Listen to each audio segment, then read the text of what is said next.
how. Papaano dito lang. Okay.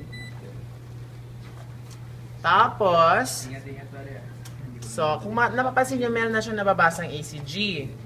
Kasi itong ating defibrillator, it is an AED also that is AED capable din to. Pero kung gusto natin sa ACLS, ang gagawin natin, we need to turn this on to manual. So, switch to manual. Nakalagay ito, turn key to confirm manual. Lapit pa dito. Kung no. Turn key to manual, isa pang manual. Yan. Ay, isa pang. Yan. So, nakita ninyo, flatline. Nakalagay dito E. Kapag ka-E yan, ibig sabihin, ang nagbabasa ng ECG, saan nangyayari ito yung pads natin.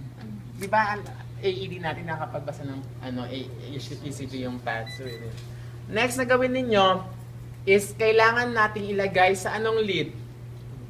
Lead 2. So, saan nyo nakita this one? Lead 2. Press it. Nakalagay doon 1. Tingnan mo ang lead 1. Maliit lang. Nakita mo ba? Huwag mo siyang takpan para makita din. Nakita mo? Lead 1 maliit lang. So, lead 2. So, we have a better view ng ating rhythm. That's with lead 2. Okay?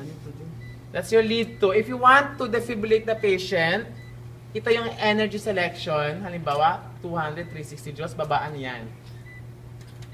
360 joules. If you want to charge it, press itong gray button. Shock naman ito. Intindihan? Okay? Okay lang yan. So, makinig. Next, if you want, di ba mayroon tayong asystole? Tapos, in-increase natin ang ECG size. Ito yon, ECG size increase. Tingnan mo ha, 1.5 lumaki siya at 1.5.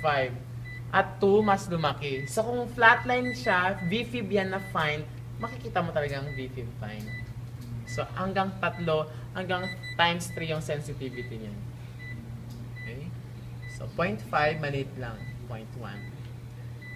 Now, this is your heart rate. Kung gusto mong i-cardiovert, i-press mo lang yung sync. Sync. Kung napapansin nyo, tina-target nyo yung R-wave. Merong marker sa R-wave. Diba? If you want to unsync it, yun lang. Naalala nyo sa question sa exam? Ventricular fibrillation. Nag-cardiovert kayo, tapos nag-ventricular fibrillation, hindi daw ma-deliver ang shock. Bakit? Kasi sa sync mode, anong tina-target niya? R-wave. Ang VFib ba magulo ba masyado? Yung R-wave. So, hindi niya makuha yun. So, kailangan mo i-unsync mo muna, hindi defibrillate mo ang pasyente instead of cardioversion. Do you have any questions so far?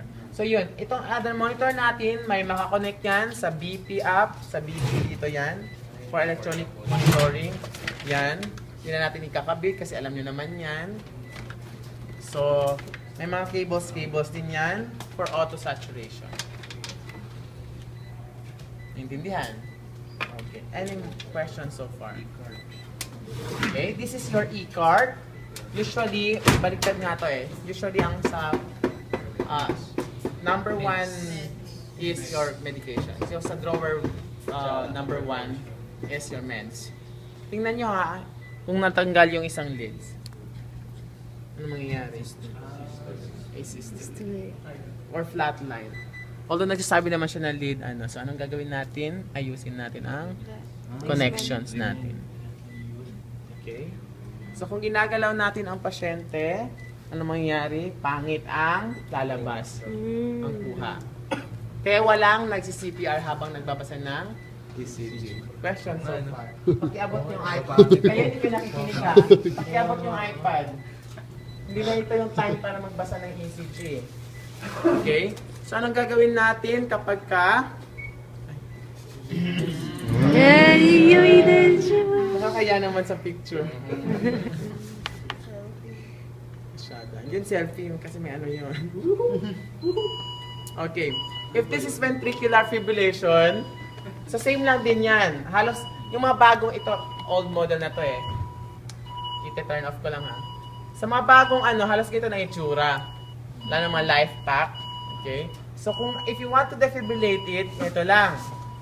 Sayin mo, I'm going to defibrillate the patient at 360 joules, di ba? So, itaasan mo, ito yung joules, tataasan mo siya. 360 joules. Charging. So, nag-full charge na siya ganon. Sabi mo ngayon, I'm going to the, clear pala, clear. I'm going to defibrillate the patient. I'm shocking on 3. Tingnan mo sarili mo, dapat hindi ka nakadikit. 1, ang 2, dapat ang airway hindi nakadikit. Ang 3, buong pasyente, tapos tingnan mo ulit ang monitor. Baka biglang nagbago. Okay? So, shocking, shock delivered. Intindihan? So, ano ba napapansin ninyo? Ano makikita natin habang nagsi-CPR? Kung nagsi-CPR kayo, sa monitor ito ang makikita ninyo. Ito kanya nagsi-CPR. Yan. Kaya, kung nagbabasa ng ECG reading, walang nagsi-CPR. Pinopopost natin yan kasi pseudo ano yan, VTAC. Baka mapagkamalan nyo. Intindihan? This is your defibrillation. Umupo ka, sir. Umupo ka. Okay? What if, yan. How about, we have any questions so far for VFib? Madali lang, di ba? Halimbawa, again. Okay? First, select the energy. Kung mababa, taasan mo at 360 joules. Charge it. Clear. I'm shocking on 3. 1, 2, 3.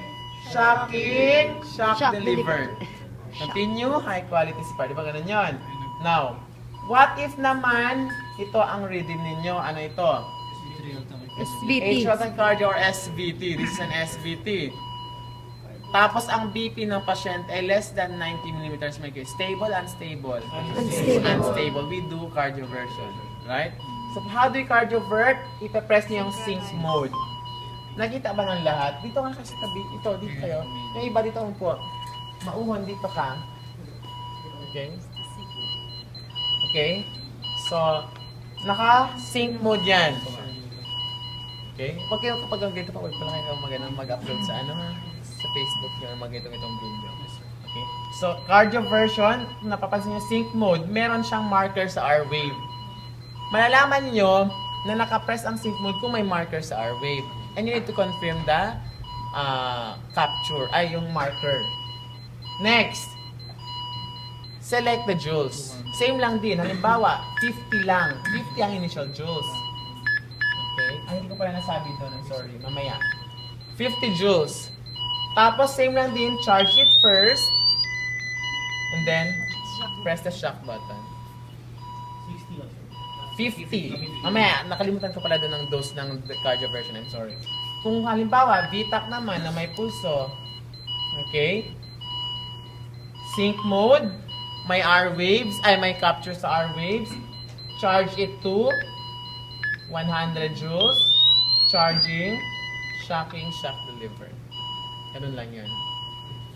Intindihan nyo? Nakikita nyo? Sure kayo? Okay lang kayo? Sir, sa VF, sir, matic na 360 agad. Oo. VF VTAC 360 joules kapag defibrillation. How about PCP? Okay? I'm sorry ha, kasi hindi ko nabilhan ng connector sa, doon. Pulubi pang arsad. What if sinus bradycardia? Iti-PCP natin. Okay? Transcutaneous pacemaker, gusto natin taasan yung heart rate. Saan nadadeliver ang shock? Dito lang din sa yung pads na yon. Naintindihan? Sige, tanggalin mo na. Magdamit ka na. Kasi hinawak-hawakan ka ng mga babae dyan. Okay? Anong gagawin nyo? Turn the pacer mode on. Pacer mode. Nakalagay dyan, pacer. Pacer. Pacer. Pacer. Itong pacer. Nakikita nyo? Ito. So makakita kayo ng, kung pines natin ang pacer mode, makakita tayo ng capture, itong mga spike pababa. Kasi siya yung nag-stimulate ng impulse sa puso.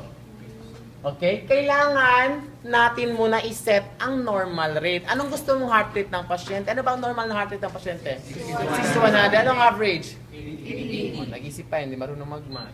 80, tasan natin. Rate select, 80 beats per minute. Tapos, next nun ay yung energy, milliamperes. Nakalagay dito 5 milliamperes. Tama, mali? Yes, sir. Okay. So, you want to increase it, yan, gradually. 10 muna. Dapat, ang gusto nating makita, kapag ka nagkaroon ng pace spike na to, pacemaker spike, dapat sinusundan siya ng isang QRS. Parang ito. Dapat isang ganito, isang QRS. Ito, We have an incomplete capture. Ito yan. Dapat kailangan, when we say capture, kompleto lahat dapat. Isang spike, isang QRS, isang spike, isang QRS. So, tataasan na naman natin. Yan. Do we have a complete capture? Yes or no? No. Taasan mo pa. Do we have a complete capture? Yes or no? No. Do we have a complete capture? Yes or no? Yes. Yes. This time, okay na yan. Plus, tinitingnan natin doon ang heart rate, 80 beats per minute. Naintindihan? Okay? So, para nyo makakonfirm yung heart rate, i-check nyo ang heart rate ng pasyente, ang pulse. That's your TCP. Madali lang, di ba? Again, pacer mode. Okay. Turn the pacer mode. Select the heart rate, tapos yung energy. Hinay-hinay, dahan-dahan, hindi yung biglaan. Naintindihan?